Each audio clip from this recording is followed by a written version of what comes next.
D'abord, la déflagration Sarkozy depuis sa condamnation à 5 ans de prison.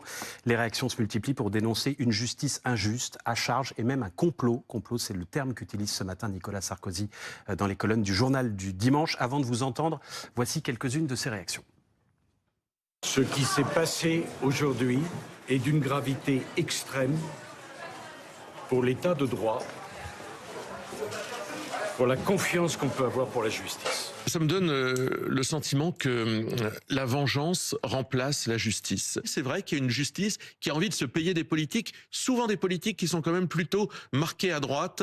Il y a un coup d'état judiciaire pour moi parce que l'ensemble de ce procès a violé délibérément la séparation des pouvoirs. C'est une espèce de mécanique qui voit une sorte d'association de malfaisants entre Mediapart, le Parquet national financier, et un certain nombre de magistrats engagés politiquement. Ça jette une sorte de suspicion quand même sur la neutralité de la justice. Je vous ai vu lever les yeux au ciel pendant ces propos. Écoutez, je ne sais pas si ces témoins là ont lu le jugement. S'ils ont lu un procès-verbal du dossier qui fait plusieurs centaines de milliers de pages. Nicolas Sarkozy, sous le choc, s'exprime comme il le veut. Je l'entends, c'est sa liberté de le faire. Il a toujours dit qu'il était innocent.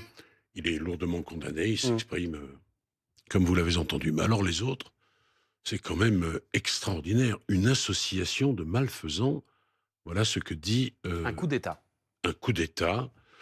Et ça aboutit à quoi, ça? Ça aboutit à ce qu'une magistrate de l'ordre judiciaire de notre pays soit menacée de mort.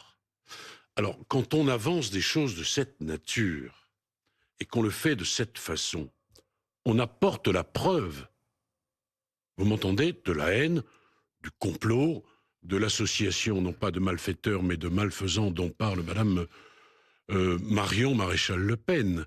Et voilà des gens qui aspirent aux plus hautes fonctions et qui ne respectent en rien l'autorité judiciaire, qui garantit quand même, pardon de le dire, l'état de droit dans notre pays. Et l'état de droit, c'est pas des règles évanescentes, c'est ce qui vous protège et c'est ce qui me protège de l'arbitraire. L'Élysée a réagi il y a quelques instants aux menaces de mort contre la présidente de ce tribunal.